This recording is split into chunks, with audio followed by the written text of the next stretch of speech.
حسبي ربي جل الله ما في قلبي غير الله نور محمد صلی اللہ علیہ. اور اس ملک پر وہی ہوگا. تو اپنے اقتدار کو بچانے کے لیے اس نے یہ فیصلہ کیا کہ بنی اسرائیل کا جو بچہ پیدا ہو اس کو قتل کر دیا جائے تاکہ جوانی نہ ہو سکے. اور جتنی عورتیں ہیں بچیاں ہیں ان کو زندہ چھوڑ دو، یہ ہمارے کام کاج کریں گی. ہماری نوکری چاکری اور ملک کا نظام کس طرح چلے گا اگر ہم ان کو بھی مار دیں.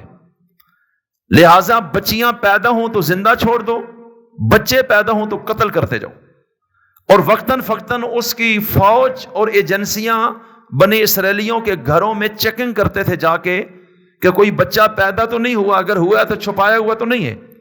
اگر کہیں چھپا ہوا ہے اور پتہ چل جاتا تو اس تمام گھر کے لوگوں کو وہ قتل کر دیتے تھے. اتنا خوف کا عالم تھا بنی اسرائیل پر. اور اسی دوران حضرت موسیٰ پیدا ہو گئے اور اللہ نے اپنی تقدیر کا نظام پھر چلایا. جس طرح یوسف کو اٹھا کر مصر کے بادشاہ کے دربار میں پہنچایا، اس طرح بنی اسرائیل کے اس بچے کو اس خوف کے عالم میں اللہ نے اٹھا کر مصر کے بادشاہ کے دربار میں پہنچا کر اسی کے خرچے پر ان کی پرورش شروع کروا دی. اور اس کو سمجھ کوئی نہ آئی.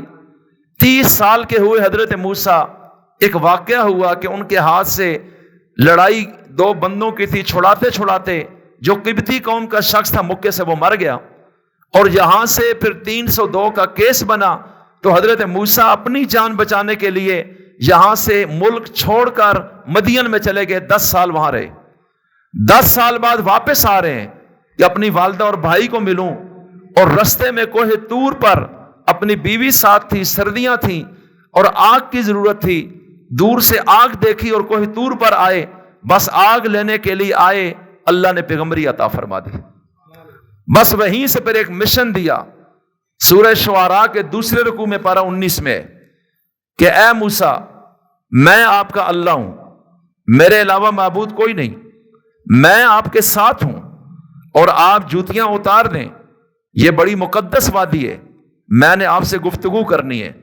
حضرت موسیٰ کو تو آگ بھول ہی گئی، وہ تو ایک بہانہ تھا آگ کا، اور وہ آگ تھی بھی نہیں، وہ تو اللہ کے نور کی تجلیات کر رہی تھیں. اب حضرت موسیٰ کے ساتھ اللہ نے ہم کلامی کی، وہیں نبوت کا پیغام آیا اور ان کو یہ 2 باتیں کہی گئیں کہ آپ چلے جائیں مصر میں اور فرعون کو جا کر ملیں اور اس کو جا کر کہیں کہ میں رب العالمین کا رسول ہوں، اس کا ایک پیغام لے کر آیا ہوں. اور پھر وہ پیغام پہلا یہ دینا ہے کہ اللہ کے علاوہ معبود کوئی نہیں، اور تو یہ کہتا ہے عبادت میری کی جائے تو اس چیز کو ہم تسلیم نہیں کریں گے. تو بھی توبہ طائب ہو جا اور لوگوں کو شرک سے نکالنا ہے. اور دوسری بات ان کو یہ کہنی ہے ارسل معی بنی اسرائیل، کہ میرا خاندان بنی اسرائیل ہے جو تقدیر کا مارا ہوا مصر میں آیا تھا، ان کا یہ ملک نہیں. لیکن پھر صدیاں گزری، آپ لوگوں نے اپنی سیاست سے میری قوم کو غلام بنا لیا. یہ آزاد لوگ تھے، یہ نبیوں کی اولاد ہے، ان کے خاندانوں میں اللہ نے نبی بھیجے، وحیاں اتاری، معجزے آئے، کتابیں آئیں، ان پر اللہ نے اپنے انعامات کی بارش کر دی. اور آپ نے اتنے عظیم لوگوں کو آج اپنا غلام بنایا، اور 90,000 بچہ آپ نے بنی اسرائیل کا اس خوف سے قتل کیا تھا کہ بنی اسرائیل کا کوئی بچہ جوان ہو کر میرے تخت کو لے جائے گا تو میں نے پیدا نہیں ہونے دینا. اتنا ظلم کہ 90,000 انسان آپ نے میری قوم کا قتل کیا، ہمارے لوگوں کو جیلوں میں ڈالا، ان سے زبردستی بیگار میں کام لیا، اور آج ان کی نسل آپ نے اپنی غلامی میں لے لی ہیں. اور بنی اسرائیل جو ملک کی معیشت کو سنبھالا دی ہوئے ہیں کہ کارخانوں میں یہ کام کر رہے ہیں، منڈیوں میں یہ لوگ کام کر رہے ہیں، بازاروں میں یہ لوگ ہیں، زمینوں پر یہ لوگ ہیں، زراعت کے میدان میں یہ لوگ ہیں، اور ان کا معاوضہ بھی ان کو نہیں مل رہا. لہٰذا اب میں دوسری آواز یہ اٹھاتا ہوں کہ میری قوم کو میرے ساتھ جانے دیجئے اپنے ملک میں جس سے ہم صدیاں پہلے نکل کے آئے تھے اور ہم جانا چاہتے ہیں. اب فرعون کے سامنے اللہ نے فرمایا یہ باتیں جا کر کریں، تو حضرت موسیٰ نے فوراً کہا وَلَهُمْ عَلَيَّ ذَنْبٌ فَأَخَافُ أَن يَقْتُلُونَ. پارہ نمبر 20 کے اندر اللہ، پارہ نمبر 19 میں سورہ شعراء کے دوسرے رکوع میں ہے حضرت موسیٰ نے کہا رب کریم میرے اوپر تو ایک قتل کا مقدمہ ہے اور میں 10 سال پہلے یہاں سے نکل گیا تھا بچا کے، اور آج میں اسی فرعون کے سامنے کھڑا ہو جاؤں، اس نے تو ثواب سمجھ کے مجھے مار دینا ہے، وہ میری بات کو کیسے سنے گا؟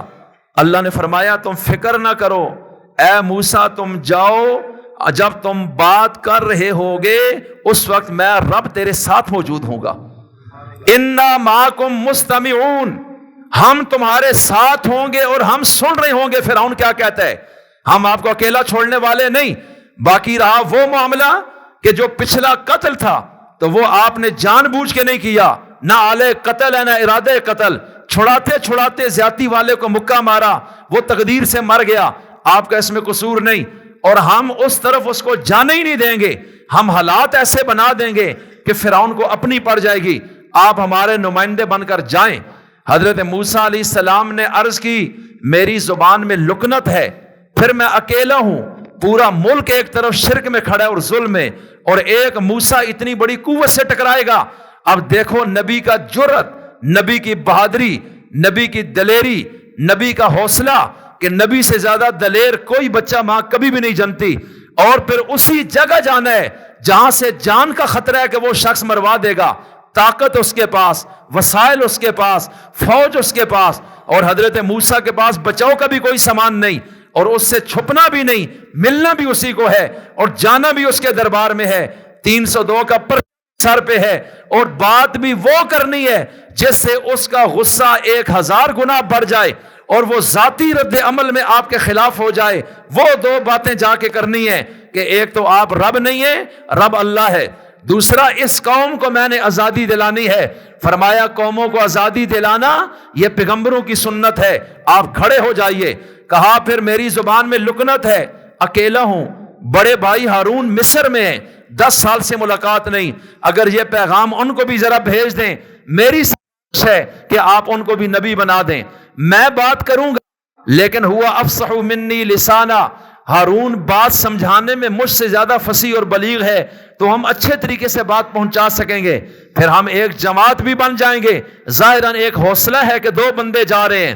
اللہ نے فرمایا ٹھیک ہے، ہم نبوت ہمیشہ اپنے انتخاب پہ دیتے ہیں، لیکن آپ کے ساتھ اتنی محبت ہے کہ آج ہم آپ کی سفارش پر ہارون کو پیغمبری عطا فرما دیتے ہیں۔ ادھر حضرت ہارون پر اللہ نے فرشتے کو بھیج دیا، جب یہ یہاں سے پہنچے والدہ کو ملے، دونوں بھائیوں کی ملاقات ہوئی، دونوں بھائی جرأت کے ساتھ فرعون کے سامنے پہنچے۔ قرآن کریم منظر کشی کر رہے کئی مقامات پہ، سورہ شعراء میں بھی اس کی بڑی تفصیل ہے، سورہ طٰہٰ کے اندر اس کی تفصیل ہے، پارہ 16 اور پارہ 19 میں، اسی طرح پارہ 30 میں سورۃ النازعات میں اس کی تفصیل ہے، اور اسی طرح اللہ تعالیٰ نے پارہ سورہ قصص میں اس کی تفصیلات کو ذکر کیا، اور یوں قرآن کی اور بھی بہت ساری صورتوں میں ٹکڑوں اور اجزاء کی شکل میں اس چیز کو بیان کیا ہے۔ اب حضرت موسیٰ جب پہنچے اور فرعون سے دو بدو گفتگو کرتے ہیں، فرعون نے فوراً کہا آج تم میرے پاس آ گئے ہو، تمہیں پتہ ہے کہ ایک جرم تم نے کیا تھا اور ہمارا بندہ آپ نے مارا ہے۔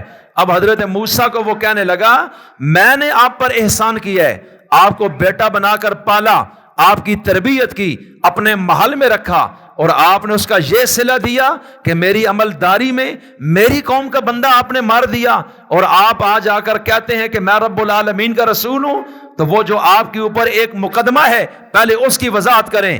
اب حضرت موسیٰ کو اللہ نے جرأت اور حوصلہ دیا، کہنے لگے سنو میں مانتا ہوں کہ آپ نے مجھ پر احسان کیا ہے، لیکن وہ احسان بھی دراصل تیرے ظلم کے نتیجے میں تھا کہ بنی اسرائیل میں جو تو نے قتل کا سلسلہ شروع کیا تھا، اللہ نے مجھے بچا کر دریاؤں کی موجوں سے نکال کر تجھ تک پہنچایا۔ اگر تو بنی اسرائیل کو قتل نہ کر رہا ہوتا تو کبھی بھی میں تیرے دربار میں نہ پہنچتا، نہ تیری میرے اوپر احسانات کی بارشیں ہوتی۔ تو یہ احسان تو تجھے یاد ہے، اس کے پچھلا ظلم تجھے یاد نہیں۔ اور اگلی بات مجھے کہتا ہے تیرا ایک بندہ مجھ سے گیا ہے، حالانکہ میرا ارادہ بھی نہیں تھا، نہ آلے قتل نہ ارادہ قتل، لیکن جناب نے جو میرے 90,000 بچے مارے ہیں، آپ مجھے ذرا ان کے بارے میں بھی بتائیں کہ ان کا حساب لینے والا کون ہوگا۔ بس یہ بات کرنی تھی، یکدم وہ کہنے لگا کہ میں ہوں۔ اچھا بتاؤ رب العالمین کون ہے؟ یہ کیا ہوتا ہے؟ یہ کہاں ہے؟ یہ کون سی عظیم شخصیت ہے؟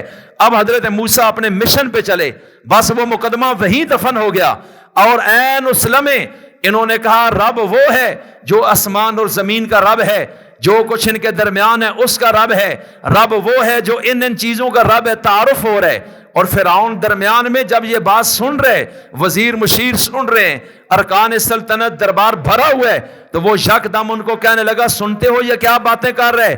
اب حضرت موسیٰ پھر اللہ کی بات کر رہے ہیں۔ قرآن کریم میں اللہ نے وہ سارے الفاظ بیان کیے سورہ شعراء میں۔ اب وہ کہتے ہیں سنتے ہو یہ کیا کہہ رہا ہے یہ شخص، یہ تو پاگل معلوم ہوتا ہے، یہ تو مجنون آدمی ہے، یہ کس طرح کی باتیں کر رہے ہیں کہ میرے بغیر بھی کوئی خدا ہے۔ اب حضرت موسیٰ جرأت کے ساتھ بولتے ہیں کہ میرا رب یہ بھی ہے، میرا رب ایسا بھی ہے، میرے رب کی یہ کوالٹی بھی ہے، میرے رب میں یہ خوبی بھی ہے، میرے رب میں یہ کمال بھی ہے، یہ قدرت، بولتا جا رہے ہیں حضرت موسیٰ۔ اب اس کے پاس جواب نہیں تھا، وہ یکدم دھمکی پر اتر آیا۔ اس نے کہا سنو، اگر میرے بغیر تم نے کسی کو خدا بنایا اور رب سمجھا، لَأَجْعَلَنَّكَ مِنَ الْمَسْجُونِينَ، میں تجھے اٹھا کے جیل میں بند کر دوں گا، میں تجھے کبھی قید سے نکال نہیں۔ اب حضرت موسیٰ کہنے لگے اگر میں کوئی ثبوت دے دوں، کوئی دلیل دے دوں اس بات کی کہ میں رب کا رسول ہوں، بناوٹی اور جعلی نہیں ہوں، تو کیا پھر بھی آپ مجھے جیل میں ڈالیں گے؟ اس نے کہا اچھا دلیل لے کر آؤ۔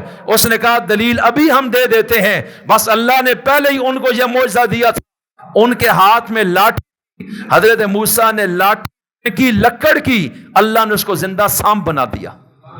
کہا یہ میرا رب ہے جو کر رہے، تم ذرا کر کے دکھاؤ۔ اپنا ہاتھ بغل میں دیا، یوں نکالا تو سورج سے زیادہ روشن، ان لوگوں کی آنکھیں چندھیا گئیں، ان کو نظر ہی کچھ نہیں آ رہا۔ تو میں عرض کرتا ہوں یہ وہ بنی اسرائیل قوم ہے جن پر انعامات کی انتہا ہے، نبیوں کو کر اللہ پھر ظالموں کو زیر کرتا رہا اور ان کو نیچے سے نکال کر اوپر لاتا رہا۔ پھر ایک وقت آیا، زمانہ گزرا، یہی حضرت موسیٰ تھے جن کے ہاتھ سے اللہ نے بنی اسرائیلیوں کو ملک مصر سے آزادی دی، اور فرعون اس کے لشکریوں کو سمندر میں غرق کر دیا اور ان کو دوبارہ ملک فلسطین کا مالک بنایا۔ اور وہاں جو قوم قابض تھی وہ عمالقہ ہے جس کا بادشاہ جالوت، ان کے لمبے لمبے قد، بڑی طاقتیں، چونکہ یہ صدیوں میں غلامی میں رہے تو غلام اتنی آسانی سے تو جرأت نہیں کر سکتا